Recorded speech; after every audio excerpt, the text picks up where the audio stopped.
On est ce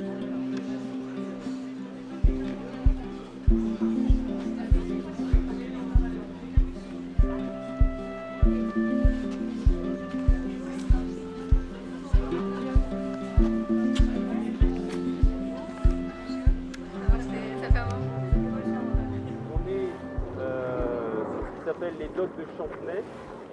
C'est une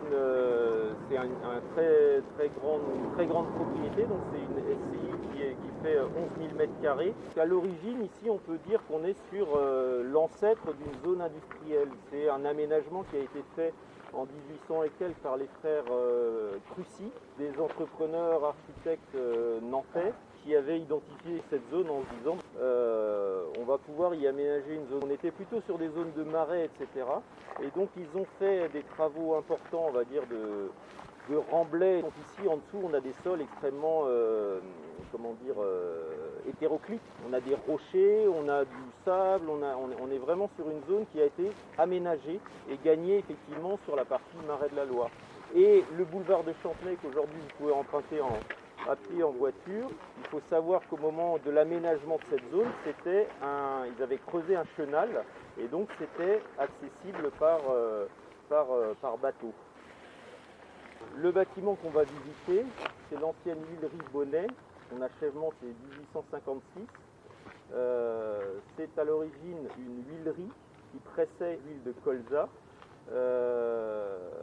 Cette huile de colza, effectivement, c'était de l'huile lampante pour éclairer, notamment, ils avaient une huile phénix qui servait notamment à éclairer les églises, les hôpitaux, etc.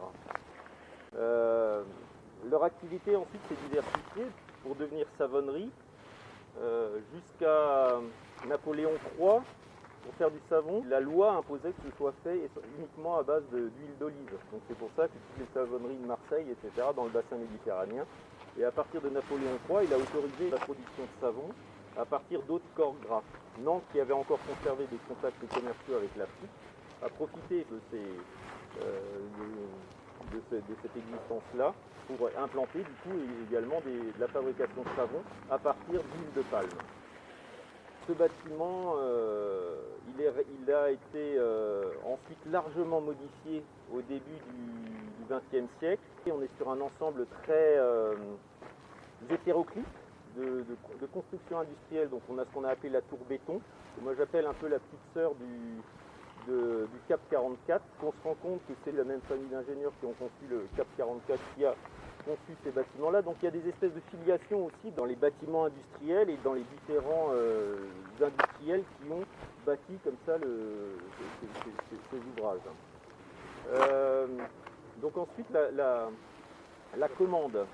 Le bâtiment qu'on va visiter, c'était, on va dire, le bâtiment le plus délaissé, y compris pendant la période des chantiers de division. C'était un bâtiment qui, finalement, c'est sa chance, il est resté dans son jus.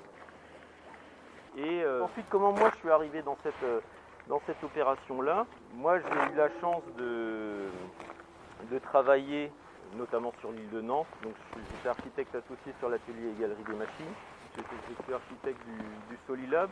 Donc voilà, je suis un peu dans ce domaine d'une architecture très économique, faite avec des moyens modestes et souvent ce que j'appelle, on va dire, des moutons à 5 pattes. Donc avec des programmes un peu compliqués qui mélangent effectivement de l'activité, des lieux qui accueillent du public, etc. Donc c'est des projets, il faut un peu avoir une habitude de cette pratique pour essayer de résoudre un peu toutes ces équations complexes. Donc, là, la difficulté, c'est qu'effectivement, on est dans une SCI donc très vaste. La volonté de la SCI familiale, les docks de Champenay, n'était pas de vendre, parce qu'ils ne voulaient pas effectivement commencer à démembrer comme ça ce bien familial. Et donc, il a fallu trouver déjà un peu la question du statut, comment le montage juridique pouvait se faire. Et donc là, on est dans le cadre de ce qui s'appelle un bail à construire. C'est-à-dire que les maîtres d'ouvrage, donc ceux qui ont financé l'équipement, ont contracté avec la SCI un bail à construire, ce qui veut dire qu'ils ont financé les travaux de réhabilitation, ils vont exploiter à titre gratuit le bâtiment pendant 30 ans, et si dans 30 ans ils veulent continuer l'exploitation, ils vont seulement commencer à payer un loyer à la SCI. Mais donc on est dans une logique où il n'y a pas de morcellement comme ça d'un patrimoine.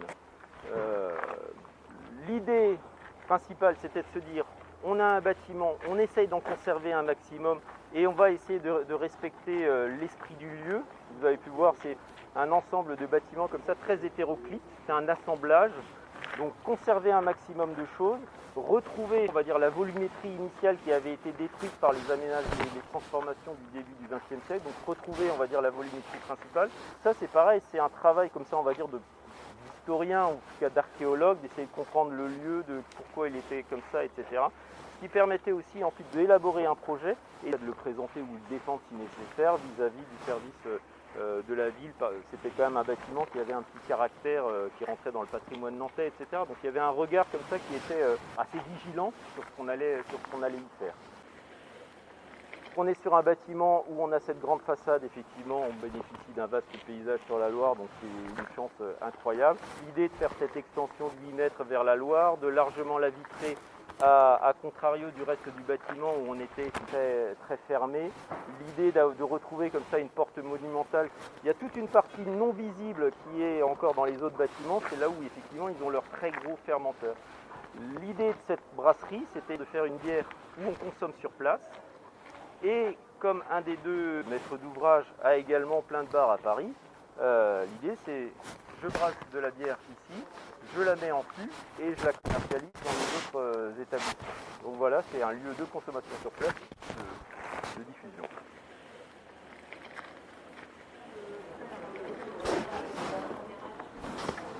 Donc ce que vous avez pu voir aussi, c'est qu'on a,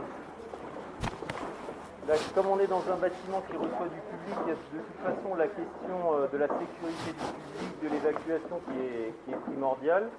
Donc l'idée c'était aussi de travailler tout ce qui est escalier de secours, mais d'en faire aussi des espaces qui ne soient pas des espaces perdus.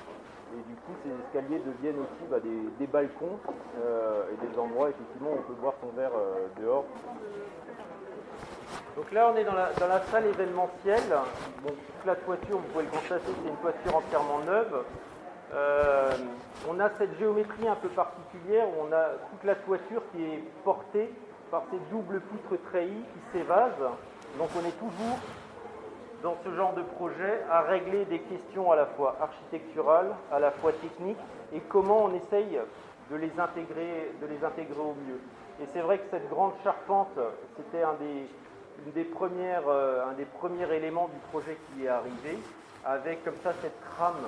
Parce que c'est pareil, quand on travaille dans une réhabilitation, il faut toujours réussir à se fixer une espèce de règle, sinon on ne sait plus qu'est-ce qui définit quoi, etc.